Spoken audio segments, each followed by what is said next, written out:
ज्योति मल्होत्रा, वही ज्योति जो कभी रेल की खिड़की से गुजरने वाले खेतों की वीडियोस बनाती थी, अब खुद खबर बन चुकी है। हरियाणा की सरजमीन से निकलकर यूट्यूब की बुलंदियों को छूने वाली ये ब्लॉगर अब मुबैना तौर पे पाकिस्तान के डिजिटल दरबार में खुफिया फाइल्स लेकर हाजिरी दे रही थी। बकौल पुलिस, ज्योति ने ऑपरेशन सिंदूर जैसे नाजुक राजों को वीजा के बगैर सरहद पार भिजवाना शुरू किया, जैसे कोई लड्डू भेज रहा हो। अब मामला सिर्फ उसके फॉलोअर्स का नहीं रहा, बल्कि पुलिस भी उसके हर फॉलो किए गए रास्ते पर कदम ब कदम छानबीन कर रही है। साथ ही में कैथल के देवबंदर सिंह वो जो है वो भी धर लिए गए, जिन्होंने मुबैना तौर पे फौजी कैंप की तस्वीर खींचकर अपनी फोटोग्राफी स्किल्स का जनाजा निकाल दिया था। और मालेर कोटला से एक खातून जिसका तारुफ इतना पुरअसरार है जितना उसका किरदार। अब इन वीलॉगर्स की वीडियो में ड्रोन शॉट्स की जगह जो है वो ड्रोन छानबीन हो रही है और इंस्टाग्राम रील्स की जगह थाने की रेलिंग के पीछे की जिंदगी मौजू बन चुकी है। भारत के अंदर देखें, पाकिस्तान के अंदर भी देखें तो सोशल मीडिया पर तो जैसे तहलका मचा हुआ है, गोया लोग खबरों पर तबसरा नहीं कर रहे, एक वेब सीरीज के नए सीजन की रिलीज के ऊपर जोश दिखा रहे हैं। कहीं ज्योति की पुरानी वीडियोस को ट्रेलर कहा जा रहा है, तो कहीं ये बहस जारी है कि सफरनामा और जासूसी नामा में सिर्फ नीयत का फर्क होता है। ऐसे लगता है कि राफेल गिरने के बाद ना सिर्फ जंगी तैयारे लड़खड़ाए हैं, बल्कि कई दिमाग भी हिचकोले खाने लगे और अब अपने ही मुल्क के लोग उठाए जा रहे हैं भारत में और उन पर अपने ही मुल्क से गद्दारी के इल्जामात लगाए जा रहे हैं। पहले उनको दुश्मन हम नजर आते थे, अब अंदर बैठे हुए लोग नजर आ रहे हैं और वो भी इंटरनेट के ऊपर लाइव। यूं महसूस हो रहा है जैसे हुब्बुल वतनी का लाइसेंस जो है सिर्फ उनके पास है, जो चीख चीख कर ये साबित करते रहे कि पाकिस्तान जो है वो हमने तबाह कर दिया जी, हम जंग जीतने वाले हैं। और जो चुपचाप वहां पे बैठे हुए थे उन पे शक किया गया। अब देखना ये है कि भारत में ज्योति का अगला लोकेशन जो है वो कहां से आता है, अस्पताल से, हिरासत से, या फिर हंसी का कोई और महाज होगा। आप सब पर सलामती हो, मैं यासिर रशीद हूं और आप देख रहे हैं यासिर रशीद ऑफिशियल। नाज़रीन, यूट्यूब पे सयाहती जादू जगाने वाली ज्योति मल्होत्रा, जिसे दुनिया ट्रैवल विद जू के नाम से जानती है, अब वो ट्रैवल विद थाने के उन्वान से नई सीरीज के ऊपर काम कर रही है, वो भी बगैर इंट्रो और आउटर्स के। ज्योति जो है, जो कभी पाकिस्तान के नरगिस के खेतों में वीलॉग भी बनाती रही, वो अब हिंदुस्तान के खुफिया इदारों के खेत में खुदाई का मौजू बनी बैठी। डीएसपी कमलजीत ने एक प्रेस कॉन्फ्रेंस की और वो प्रेस कॉन्फ्रेंस गोया किसी साजिशी फिल्म की पहली किस्त मालूम हो रही थी। एक मशहूर यूट्यूबर, एक पाकिस्तानी एहलकार, एक लैपटॉप जिसमें राज छुपे हों और एक वीजा जिस पर दोस्ती की मोहरें नहीं शक की स्याही लगी। और ऐसा लगता है कि जो लड़की कभी गूगल मैप्स के बल पे दुनिया की खाक छानती थी, अब वो नेशनल सिक्योरिटी एजेंसीज के नक्शे पर सुर्ख दायरे के अंदर आ चुकी।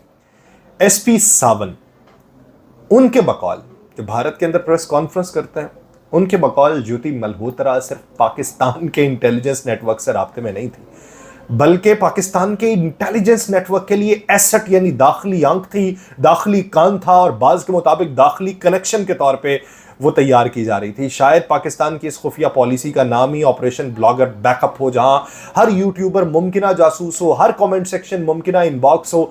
मंजर अगर आप देखें, हिसार की एक शाम ज्योति अपने चैनल पे पाकिस्तान में सब कुछ बहुत सस्ता है वीडियो अपलोड कर रही, अगले ही लम्हे पुलिस उसे ऑफिशियल सीक्रेट एक्ट के तहत उठा लेती है। लैपटॉप उसका जब्त होता है, मोबाइल फोन तज्जिए के लिए ले लिया जाता है, ट्रैवल हिस्ट्री को ट्रैवल मिस्ट्री में बदलने की तैयारी मुकम्मल हो जाती है और यह भी पता चलता है कि वो जिस पाकिस्तानी शख्स से राबिते में थी वो हाल ही में दिल्ली से नापसंदीदा करार देकर वापस भेजा गया।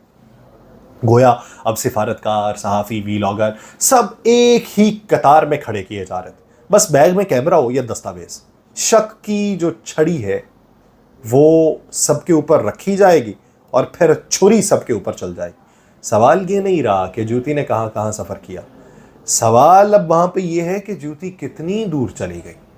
उधर हरियाणा के सपूते कानून एसपी शशानिक कुमार सावन ने प्रेस कॉन्फ्रेंस की और उसमें एक ऐसा नक्शा खींचा कि गोया जासूसी जो है वो अब टिकटॉक पे ट्रेंड करने लगी हो और फॉलो फॉर फॉलो की जगह इंफॉर्मेशन फॉर इन्फिल्ट्रेशन ने ले लियो। और पुलिस के मुताबिक ज्योति मल्होत्रा महज एक सादा सी यूट्यूबर नहीं है, कीमे वाली यूट्यूबर है।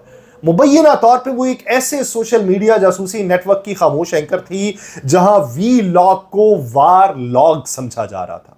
और अब की बार मामला सिर्फ सैरो तफरी तक भी उन्होंने महदूद नहीं रखा। ज्योति के 3 मोबाइल, 1 लैपटॉप, सारी ट्रैवल हिस्ट्री को ऐसे खंगाला जा रहा है जैसे उसने मालदीव की वीडियोस की बजाय मरी की पट्टियां जो हैं वो दुश्मन को बेच दी। और एसपी सावन के मुताबिक जंगी महाज अब वादी गलवान से निकलकर यूट्यूब के चैनल के ऊपर आ चुका, जहां सब्सक्राइब करो दरअसल दुश्मन को कनेक्ट करो का खुफिया पैगाम बन चुका। तो इसलिए पाकिस्तान जो है वो बंदूक नहीं फिर चला रहा, वो फॉलो रिक्वेस्ट भेजता चला जा रहा है। और ज्योति पर इल्ज़ाम ये भी है कि उसने पहलगाम हमले से कुछ अरसा पहले पाकिस्तान का सफ़र किया था। हालांकि उसके वालिद के मुताबिक वो सिर्फ 1 मरतबा, वो भी वीज़े और इजाज़तनामे के साथ गई थी। लेकिन सच पूछिए, वहाँ पर तो अब हर वीज़ा एक वारंट लगने लगा और हर सफरी ब्लॉग एक केस फाइल लगने लगी है। और पुलिस का मानना यह है कि ज्योति को किसी जासूसी मास्टर माइंड ने शऊरी तौर पे नहीं बल्कि व्यूज़ के वहम के अंदर फंसाया था। और अब चाहे वो चंद हज़ार रुपए के स्पॉन्सर्ड पोस्ट हों या पाकिस्तानी साइड के ऊपर दिल मोह लेने वाला कोई कमेंट्स वाला इंटेलिजेंस ऑफिसर हो, हुब्बुल वतनी के एल्गोरिदम में ये सब खतरनाक जो है वो बग बन चुके हैं। और पुलिस ये देख रही है कि कहीं सोशल मीडिया के दूसरे देसी यूट्यूबर्स भी इन वलायती कलेक्शंस में रंगे हाथों में ना आ जाए। ये तो हमारा भला कर दिया आपने सर, कि हमें अपने मुल्क में ब्लॉक कर दिया, वरना तो पता नहीं क्या कुछ हम भी कर रहे होते। एक तरफ एसपी साहब फरमा रहे हैं कि इन्फ्लुएंसर्स को हदफ बनाया जा रहा है, दूसरी तरफ बेटी के वालिद फरमाते हैं वो तो सिर्फ लाइक्स कमाने गई थी, खुफिया राज नहीं।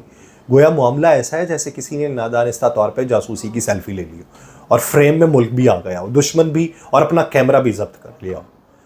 वो खुद को एक नोमैडिक लव गर्ल कहती है, यानी पुरानी रूह और जदीद सफ़र की हम महंगी। यूट्यूब पे 3.8 लाख सब्सक्राइबर्स हैं और इंस्टाग्राम के ऊपर 1,36,000 फॉलोअर्स हैं, फेसबुक पे 3,22,000 की मजमा बरदारी है उसकी।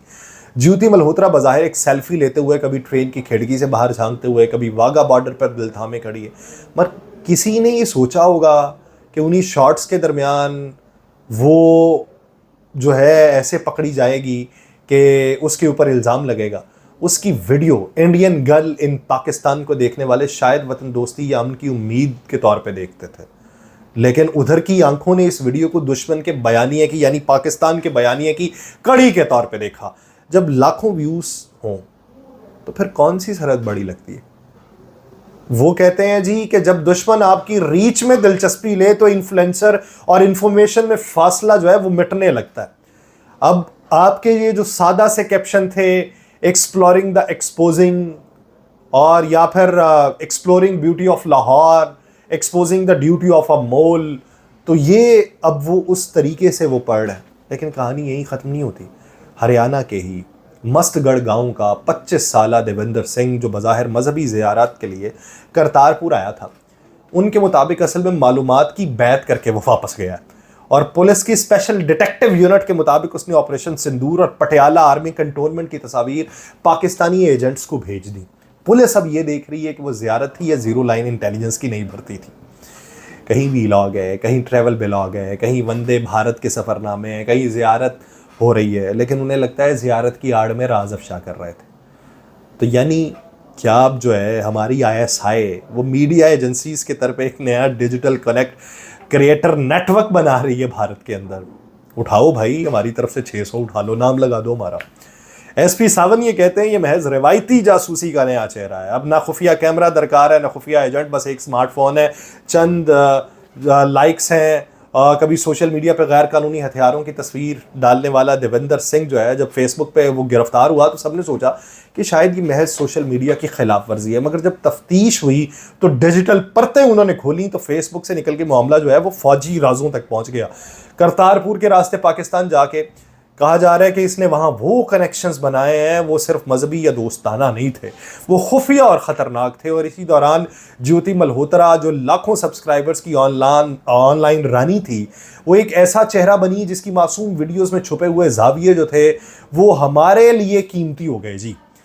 पाकिस्तान के लिए। और सबसे जो उसकी मकबूल वीडियो है इंडियन गर्ल इन पाकिस्तान, उसने जहां व्यूज की दुनिया में कामयाबी का झंडा गाड़ा है, वहीं इंटेलिजेंस हलकों में खतरे की घंटी बजाती है। बजाते रहो, हमारी तरफ से घंटी की बजाय घंटे बजाओ और उठाओ जितने लोगों को उठाना है। मोदी को भी उठा लो 2-4 दिन के लिए कि मोदी कह रहा है पाकिस्तान ने ही हमारा साथ देने की बजाय हम पे हमला कर दिया, तो वो साथ मांग रहा था, फिर साथ को भी जोड़ दो किसी चीज के साथ। 11 मई भारतीय पंजाब पुलिस की गिरफ्त में आने वाले 2 किरदार गजाला और यामीन, ये ना सिर्फ पाकिस्तान हाई कमीशन के एक ऑफिसर से उनके मुताबिक राब्ते में थे, बल्कि ऑनलाइन जराए से पैसों का लेन देन भी करते थे। मोबाइल फ़ोन से जी डाटा निकाला है, जो कहानियाँ सुना रहे हैं वो भी किसी फिल्मी स्क्रिप्ट से कम नहीं। ये सब वाक़यात संजीदा तौर पे भारत की सिक्योरिटी खदशात और बावलेपन की अक्कासी करते हैं। भारत के अंदर फैलती हुई जहनी अफरा तफरी का आईना बन चुके हैं। कर्नाटक से 3 नौजवान गिरफ्तार हुए थे, वैथन, अक्षय और अभिषेक। आम से लड़के जिनके सोशल मीडिया पे गाने, मीम्स या शायद ही कोई बेज़रर चैट हो, मगर भारत को लगा कि वो पाकिस्तानी जासूस है। और इधर पाकिस्तान में बैठे लोग जो हैं वो तंजन जवाब देते हैं कि अगर हमारे जासूस ऐसे हैं तो हमें जंग की क्या ज़रूरत है, आपस में ही लड़ते रहो, उठाते रहो, इनको ही गिरफ्तार करते रहो। ये तंज नहीं है एक किस्म का, ये भारत की सिक्योरिटी सोच के ऊपर एक तल्ख तबसरा है। यानी कि अब दुश्मन जो है वो तलाश में निकला है अपने ही बच्चों की, और अपने सोशल मीडिया स्टार्स को, अपनी अफसरान को शक की निगाह से देख रहा है। 2022 में एयरफोर्स का एक ऑफिसर देवेंद्र शर्मा जब एक फर्जी खातून के हनी ट्रैप में आया था और हसास मालूमात लुटा बैठा था, तो उस वक्त उनके अंदर सवाल पैदा हुआ कि दुश्मन जो है वो सिर्फ एक प्रोफाइल पिक्चर के जरिए पूरी दिफाई मालूमात निकाल लेता है। तो उन्हें लगा कि असल खतरा बॉर्डर के उस पार है या जहनों के अंदर है। तो फिर उन्हें लगा नहीं, जहनों के अंदर है। और फिर उन्हें यह लगा कि नहीं, हमारे जहनों के अंदर नहीं है, ये जो वीडियोस बना रहे हैं इनके जहनों के अंदर है। और उनके लिए वो फौरन ISI का एजेंट बन जाता है। ये सिर्फ केस स्टडीज नहीं है, ये एक रियासत की फिक्री शिकस्त की कहानी है। और पाकिस्तान के लिए इन कहानियों में संजीदगी से ज़्यादा तंजिया हैरत है कि भारत जैसे मुल्क में अब दुश्मन वो नहीं जो हमला करे, बल्कि वो है जो कुछ मुख्तलिफ करे। गोया राफेल का मलबा तो हटा दिया गया, लेकिन जो जहनी धुंध छा गई है वो भारत को खुद अपने साये से खौफजदा कर रही है। Grow up. मुझे दीजिए इजाज़त। अल्लाह ने के बाद।